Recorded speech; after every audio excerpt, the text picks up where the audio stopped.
Ukiwa mwalimu, maana yake utasogea pale ukachukue silabasi ya ualimu, ili silabasi ile ikusaidie wewe kwenda kufundisha. Ajabu itakuwa umewekewa silabasi, lakini wewe bado unachokifundisha hakieleweki. Ayuwa TV, ulimwengu kiganjani. Wattabi'ina subhanallah.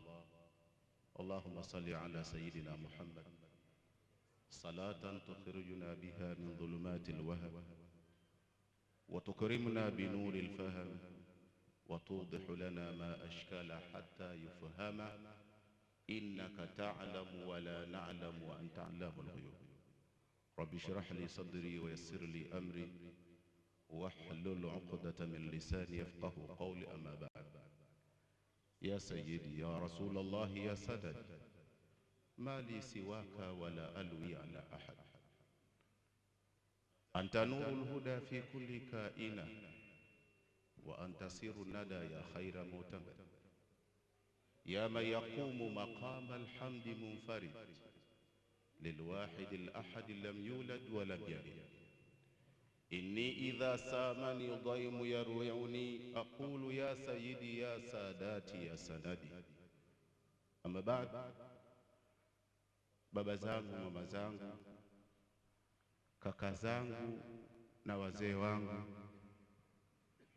nimesimamishwa katika hadhira kubwa hii mbele ya walezi wangu, wazazi wangu, kama jinsi mwenye Mtume sallallahu alaihi wasallam alivyosema, abaukum thalatha, baba zenu wapo watatu duniani. Baba yenu wa kwanza ni yule man waladaka, aliyekuzaa. Baba wa pili ni yule man ataka ibnatahu, yule aliyekuozesha binti yake, ambaye tunamwita baba mkwe, huyo baba. Watatu ni yule man allamaka, aliyekufundisha. Na mimi nimesimamishwa mbele ya hadhira kubwa hii, lakini nikiwa nipo mbele ya baba zangu walionifundisha, baba zangu ambao kusimama mbele yao kwangu mimi ni ijaza na ni baraka, kuomba kwamba wao ndio walionifinya wakaniweka hapa nilipo, wanaona raha kunisikiliza, ili wapate nafasi ya kunirekebisha na kuniongoza. Pale ninapopatia ni kwa juhudi zao, pale ninapokosea, mwanafunzi kanuni yake, sifa yake kubwa ni kukosea. Hapatizwi kwa kukosea kwake, ila uelimishwa kwa sura mzuri pale ambapo anapokosea kwa ule wanafunzi wake. Nami nikiwa nipo mbele ya baba yangu Sheikh Yusuf Kidago, ambaye yeye ndiyo ametufikisha hapa, na wazee wangu wengi waliosimama, waliokuwa mbele hapa, Sheikh Singa na wengine, hawa ni wazazi wangu. Nami napata fakhari kusema mbele ya wazazi katika hadhira kubwa hii ambayo inamhusu Mtume Muhammad sallallahu alaihi wasallam. Kusimamishwa kwangu nikiangalia mukaddima wangu anifa, nimeieleza aya Allah subhanahu wa ta'ala inayosema, laqad kana lakum fi rasulillahi uswatun hasana. Allah subhanahu wa ta'ala alivyoiumba dunia na akaumba viumbe waishi ndani ya dunia, lakini pia akaweka makadiri kwamba atawaweka viumbe. Mwenyezi Mungu subhanahu wa ta'ala aliwatengenezea formula, akatengeneza kitu ambacho wanadamu hao wakiwa wapo duniani watahitajika kwenda pale kuchukua kila kile ambacho wanachokihitaji, ili wao waende wakatumie. Ukiwa mwalimu, maana yake utasogea pale ukachukue silabasi ya ualimu, ili silabasi ile ikusaidie wewe kwenda kufundisha. Ajabu itakuwa umewekewa silabasi, lakini wewe bado unachokifundisha hakieleweki. Maana yake bado hujaelewa umuhimu wa kuumbwa kwako. Ukiwa wewe ni daktari, umewekewa silabasi ambayo ukienda pale kwa mujibu wa udaktari wako na kile ambacho ulichokisomea, utakwenda uchukue ili uende ukakitumie katika udaktari wako. Itakuwa tabu sana na kuonesha kwamba hukupita vizuri darasani kama utaanza kutibu bila kuchukua kile ambacho umeelekezwa ukitumie. Lakini si hivyo tu, ukiwa wewe ni kiongozi, katika uongozi wako umewekea katiba ya uongozi na nidhamu na adabu, unahitajika uende pale ambapo Allah subhanahu wa ta'ala amekuelekeza kwenda kuchukua taratibu za uongozi ili wewe uweze kuzitumia. Ajabu kama utaongoza kinyume na jinsi ambavyo Mwenyezi Mungu alikuelekeza wapi ukachukue, maana yake utakuwa umejikhalifu na umehalifu amri ya Allah subhanahu wa ta'ala. Mwenyezi Mungu subhanahu wa ta'ala ameileta aya hii ili iwe ni funzo kwa kila mmoja.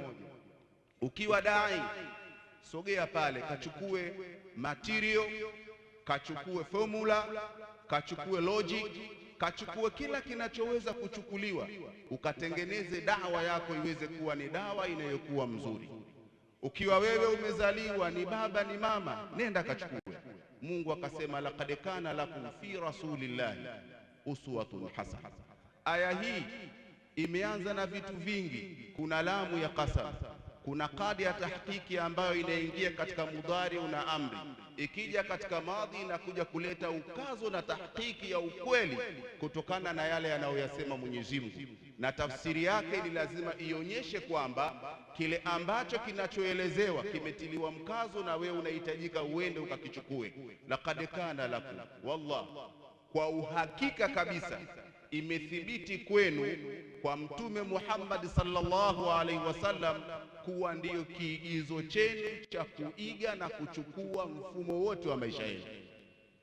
Kama hukuchukua mfumo kwa Mtume Muhammad sallallahu alaihi wasallam, maana yake umemwacha Mtume sallallahu alaihi wasallam na maisha yako yatakuwa ni maisha ya tabu.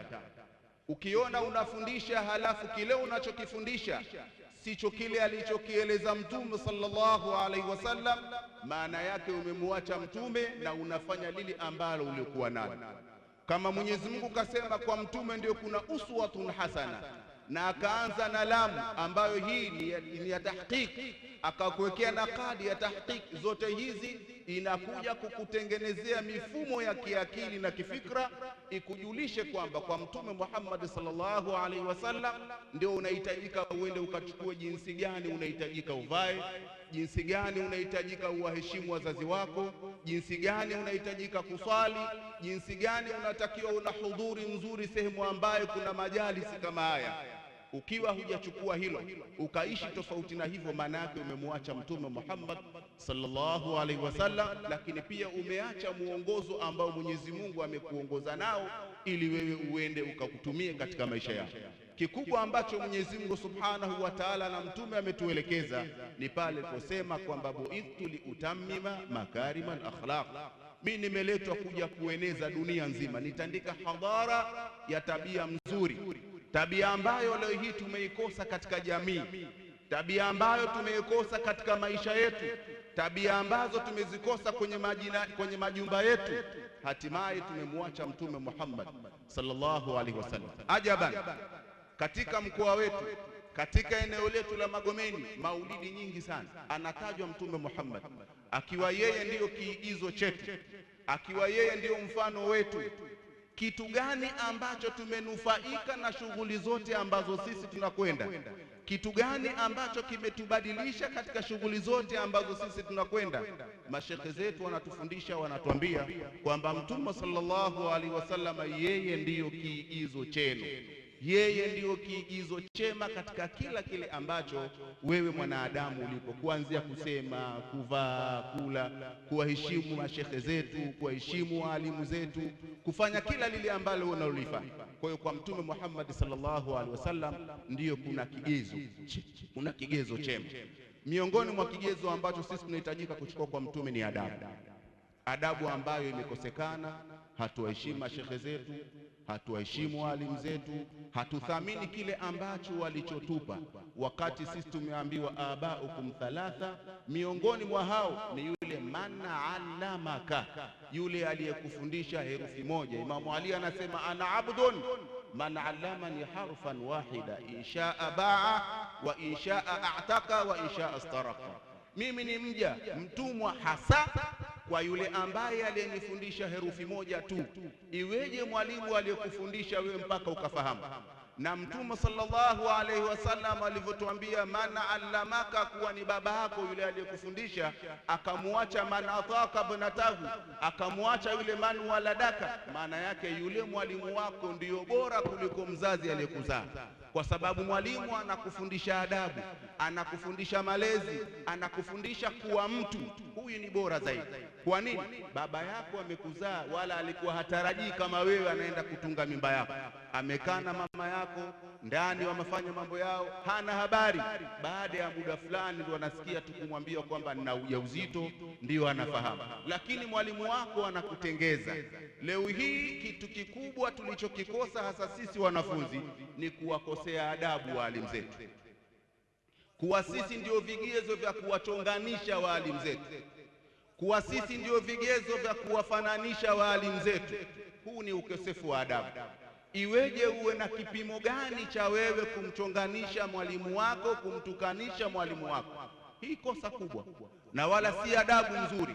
Unapokuwa wewe ni mwanafunzi umesomeshwa, ni lazima uhakikishe mwalimu wako unamthamini, wala huwezi ukachukua nafasi yako wewe kuhakikisha kwamba mwalimu wako ndiyo sababu ya kumtukanisha kiadabu, kumtukanisha kimwenendo, kumtukanisha kimaadili, kumtukanisha vyovyote inavyokuwa.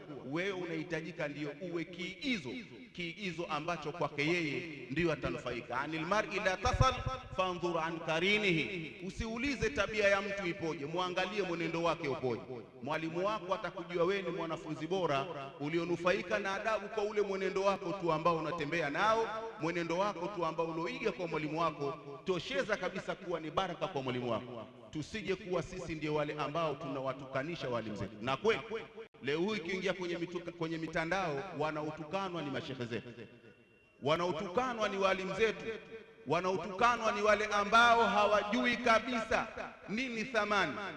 Lakini wale ambao wasiokuwa na mafunzo hawatukanwa, lakini mashehe zetu ndio kila siku watatukanwa, atadhalilishwa, atafanyiwa kila kitu. Hukumbuki fadhila? Mungu alisema wala tansa alfadla bainakum, hukumbuki hata hilo? Mashehe zetu tusiwatukanishe, tuwaheshimuni, tuwathamini, na sisi tuwe dhidi yao. Maana yake tuwe kwa ajili ya kuhakikisha thamani yao inatunzwa, inaboreshwa, inathaminiwa. Ndiyo maana sisi tutakuwa kwenye baraka. Tunaikosa baraka ni kwa sababu tunawakosea adabu walimu zetu. Kuwakosea adabu walimu zetu ni kuwakosea adabu wazazi wetu. Kuwakosea adabu wazazi wetu maana yake tumekhalifu amri ya Allah subhanahu wa ta'ala. Tumuombeeni Mwenyezi Mungu atujalie kuwa ni wenye kuwasikiliza maneno mazuri na kuyafuata yale yalikuwa mazuri, lakini pia kuwashika mkono walimu zetu waweze kutufaika na sisi. Wassalamu alaikum warahmatullahi wabarakatuh.